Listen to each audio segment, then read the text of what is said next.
What's going on, guys? We have a special episode today. We're doing one round of a Superflex rookie mock draft for Dynasty. If you're watching this video right now at this point in time, we have not had the Senior Bowl. We are still going through the college football playoffs, and we have not gotten the combine testing yet. But we are going to do our best to project out what we think right now in this moment the top rookies are. We're going to start off with Matt. We're going to do one round. Matt, why don't you kick us off? Yeah, for the 101, I'm going to do what probably is the consensus pick. I'm going with Ashton Genty, the most electric player in college football. We'll see where he ends up on the big stage, but he presents to be a day one impactful running back for whoever drafts him, and just handle the ball and watch him go. So we'll see what happens. I'm really excited to see him get into the league. Like you said, we're still waiting on testing, but I'm not really sure it's going to impact his draft capital too much because we all tend to view him as the RB1 and the 101 of most dynasty mock drafts. So I'll go with Genty. Okay. Alshon Genty is on the board. Tyler has the second overall pick. Tyler, who do you got? So for me, I actually have Tataroa McMillan, T-Mac out of Arizona. He's had a great year so far.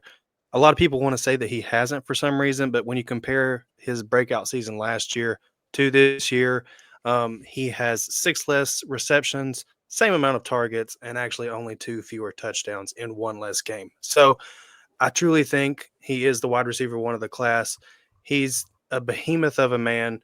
I think he stands at 6'5", so I think he'll be used all over the field. I think he is the wide receiver one of the class. I think he vies with Genty a little bit for the 101, but you just can't compete with that talent, I feel like. So I'll take Tet McMillan at 102, and we'll roll with it, man. All right. Tet is going number 2. We'll move over to me now. I have the number 3 overall pick. I'm going to go with Cam Ward here. Cam Ward has a rocket of an arm.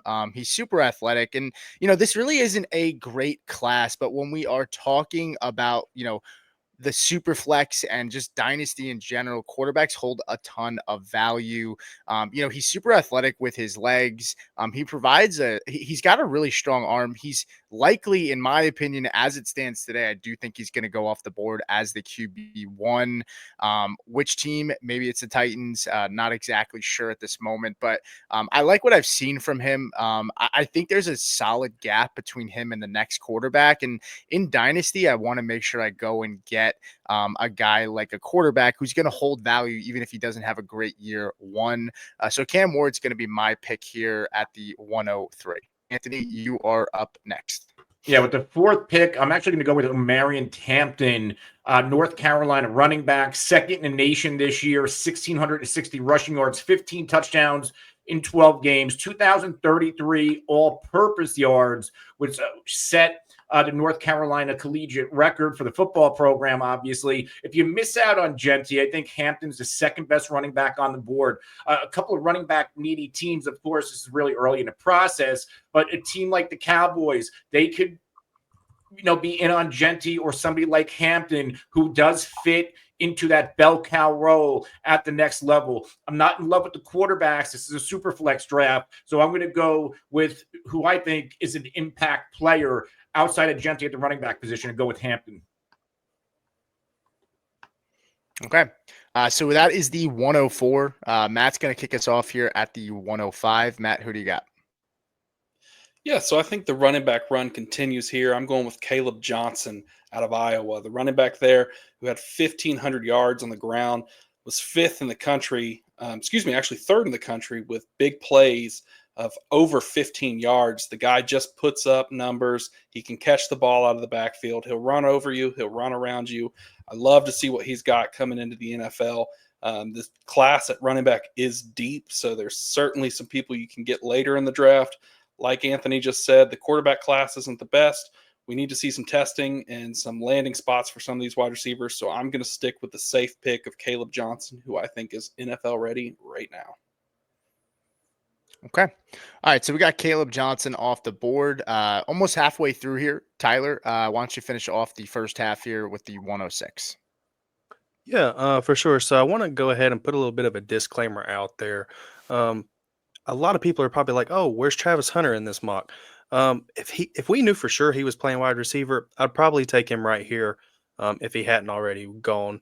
But with him possibly playing corner in the NFL, you obviously can't draft a corner and start him in fantasy based off of a few packages. Um, so I'm actually going to go with Emeka Egbuka out of Ohio State. Now he hasn't really looked a huge like as a part of a huge role of the offense this year. Sorry, tongue tied. But he is also, he's been behind Marvin Harrison. Jeremiah Smith looks unreal this year. They just continue to produce talent, and it wasn't long ago that we saw Emeka Egbuka really shine, on this Ohio State team. So I know there's plenty of other names out there that people like. I've just seen it from Emeka Egbuka, especially in that like slot role. And I do think there are quite a few teams that could use that slot wide receiver. Okay, so we are going to start off here at 107. Yeah, Ibuka's had a great year at OSU. I like his yeah, I like what he brings to the field for sure, brings to the table. At the 107 though, for me here, I'm gonna take the first tight end off the board. I'm gonna go with Tyler Warren. He projects kind of similar to like, I mean, like a poor man's Pat Fryermuth, a little bit more athletic in my opinion.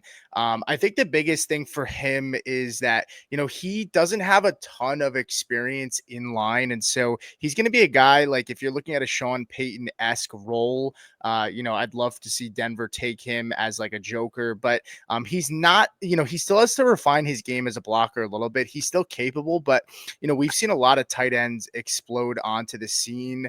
And the biggest thing with tight ends is learning how to block, not just be a pass catcher. It's part of why we see Kyle Pitts struggle as much as we have. But I like Tyler Warren. I think he's going to project to be a really good pro, and so I'll take him here at the 107.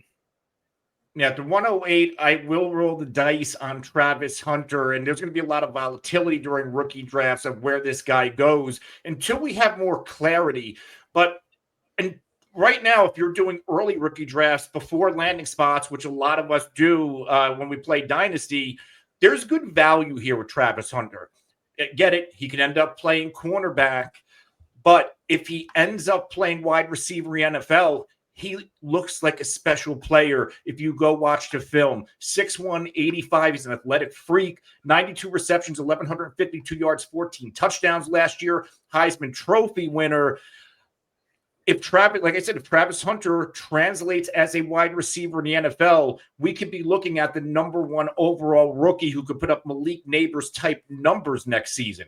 There's risk involved. This could be a wasted pick if he ends up playing cornerback. But again, I think the value's too much to pass up in early rookie drafts. Okay. Matt, kick us off here. You're up here at the 108. At the 109, sorry. Yeah. For the 109, I'm going to go with Travis Hunter's teammate. I'm going Shedeur Sanders, the quarterback out of Colorado. Is known for protecting the ball, put up big-time numbers, throwing to Travis Hunter and some other guys on that team too. Fourth in deep air yards. He was third in turnover-worthy plays, having the least of those at 1.2%. So he protects the ball. We'll have to see where he ends up going. Landing spot's going to matter here. I don't think testing is going to impact his draft capital too much. Obviously, we'll see what happens with Dion and if they're going to be a package deal or anything like that. But being a super flex in the 109, you can't pass up a quarterback here because we know their value either going to stay increase. So I'm rolling with Shedeur. Okay. All right. Tyler, you're up next. What do you got? So I'm actually I'm gonna dip my toe in the running back market here for the first time in the draft. I'm actually gonna go Quinshon Judkins, running back out of Ohio State. You couldn't really go wrong here with either of the Ohio State running backs in my mind, but I do like Quinshon Judkins a little bit more just because he had the younger breakout age. When he was at Ole Miss, he came on the scene and instantly had chatter about him possibly being the RB1 when he did decide to come out. Now we've seen Genty obviously have what I considered to be a Heisman type of year. And Quinshon didn't necessarily impress as much this year. But overall, his entire collegiate career has been very productive. He is a little bit undersized. He's right at that like 6 foot mark, but he is about 219. So, as a junior that's coming out of Ohio State, I do think he could fit into an offense, especially that's kind of trending towards that running back by committee. I think he could provide some great value for a team, whether it's late first round or even early second round. Okay. And then that's going to leave it up to me here with the second to last pick. I'm going to go with Luther Burton here. I think with Luther Burton, he had a down year this year. When you look at his stats, 9 touchdowns in 2023 with 1,212 yards. This year, just 6 touchdowns for 676. I think the thing with Burton is going to be landing spot for him. He's going to need to go to a team that's going to use him the right way. This is a wide receiver that, he's a yak monster, right? He's going to be a high twitch athlete, and he's going to have a lot of yards after catch ability.